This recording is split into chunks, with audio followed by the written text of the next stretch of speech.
If you have a debit card or a credit card, you need to know about this right now. I hadn't tapped it, I hadn't inserted it, I hadn't swiped it, and then all of a sudden, out comes the receipt. And if you think that's crazy, sometimes it can charge more than one card. The store's tap-to-pay system charged not only one, but 3 credit cards tucked in a wallet inside her purse. She goes, "Oh, it does that sometimes, and there's nothing I can do about it." Is this going to keep happening?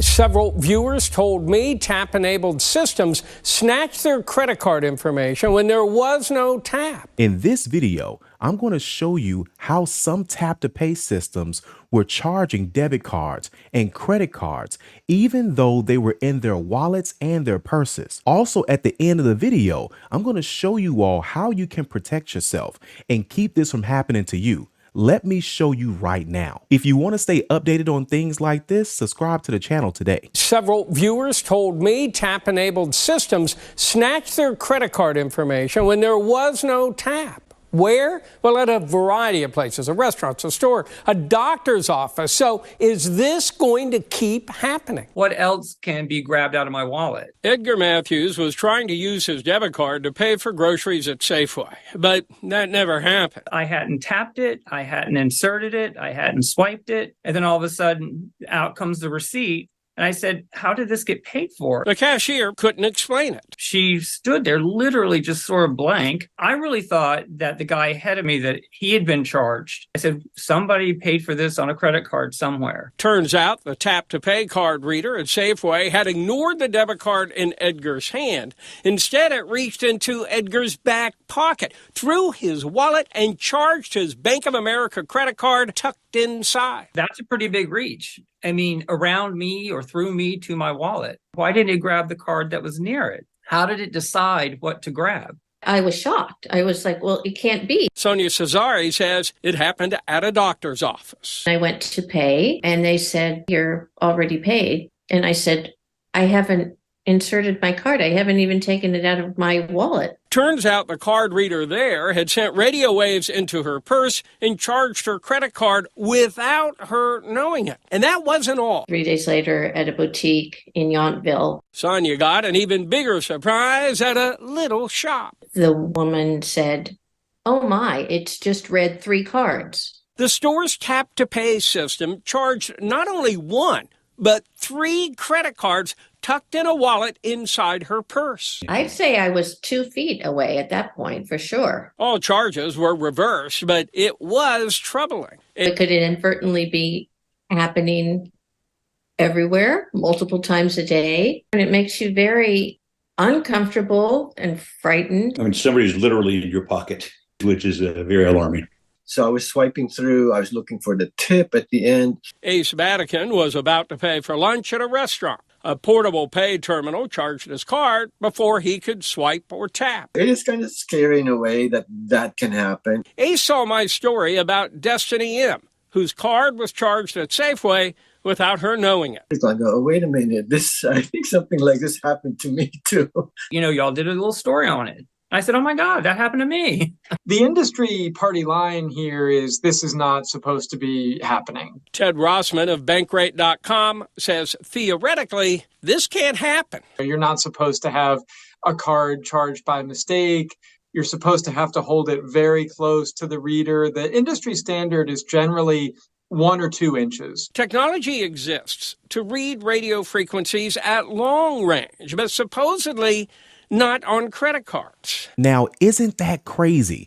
But this wasn't the first time that this happened. One lady had to call American Express directly, create a fraud alert, and then file a police report not too long ago. Check this out. Real quick, be sure to download our free ebook today. All you gotta do is scan this QR code right here or click the link in the description below. Now back to the video.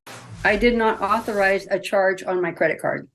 Period. Destiny M is still fuming. Her credit card was charged at the grocery checkout without her knowing it. I felt violated. It began with a routine trip to Safeway. As usual, she paid for the groceries with cash, or tried to. I took out some money and handed it to the cashier. She takes the money and then she looks at the register and goes, "Oh, They already charged your American Express card. But how could that happen? Her credit card was still tucked inside her purse. She goes, oh, it does that sometimes.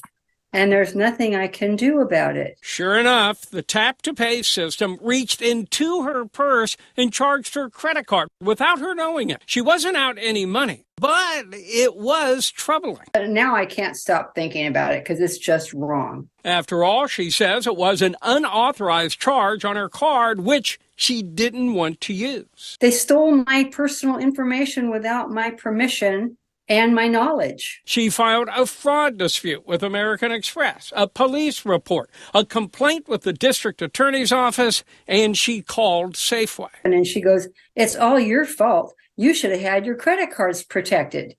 And I went, wow. Turns out her card has the newer RFID technology that lets you pay by tapping it on a payment terminal. Those cards have this symbol that looks like a series of curved lines. This is something that is happening, and it's happened to friends of mine and colleagues of mine. Consumer advocates say Destiny's experience seems rare, but could be growing. People just have got to be aware that if you've got chip cards and they're out there in your wallet, they can be read outside of the grocery store machine. Destiny now shields her credit cards with an aluminum sleeve. Now, if you have debit cards and credit cards that you want to use on your phone inside of your digital wallet instead, which is still tap to pay, here are some things that you can do right now to protect yourself. That's why it's so important to add every layer of protection that you can. You want to make sure that your digital wallet is locked. Set it so you need a face scan, a fingerprint, or a passcode to make a payment. Not all apps do this by default, so you may need to turn that feature on. If you lose your phone, make sure it can be found remotely so you can erase all your data before someone else gets to it. On an iPhone, go to Settings, tap your name, then Find My, and make sure Find My iPhone is on. If you have an Android phone, it's called Find My Device. Just sign in with your Google account and it's enabled automatically.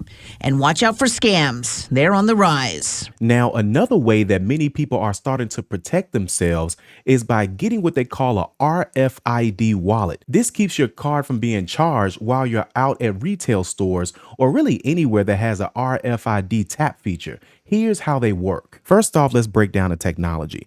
Many credit cards and debit cards and some IDs also use RFID, okay? Now, this is radio frequency identification technology.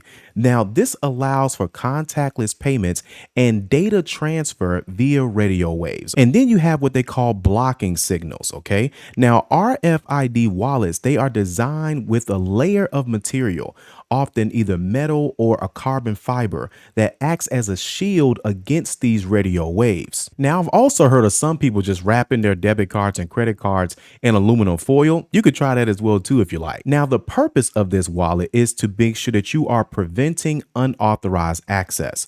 When your card or cards is placed within an RFID blocking wallet, the shielding material prevents unauthorized devices from scanning and reading the data from the RFID chip. Now, how good are these wallets? Okay, how effective are they? Now, tests have shown that these wallets are effective in blocking those RFID signals and preventing data transfers on the frequencies commonly used by credit cards and, of course, debit cards and IDs as well. Now, if you Google RFID wallets, you'll actually see a lot of options that's out there. Many of them are going to come from TikTok. And of course, you're going to know that those are going to come from influencers, and you'll be able to tell because it says paid partnership. However, if you don't like any of those options, you can always go with Amazon as well too, because like I said, they're going to give you the least amount of hassle if you don't like it or want to send it back for any reason. Now, I like Amazon because if something doesn't work out or if you have any issues, you can always send it back without a hassle. I do have a link down in the description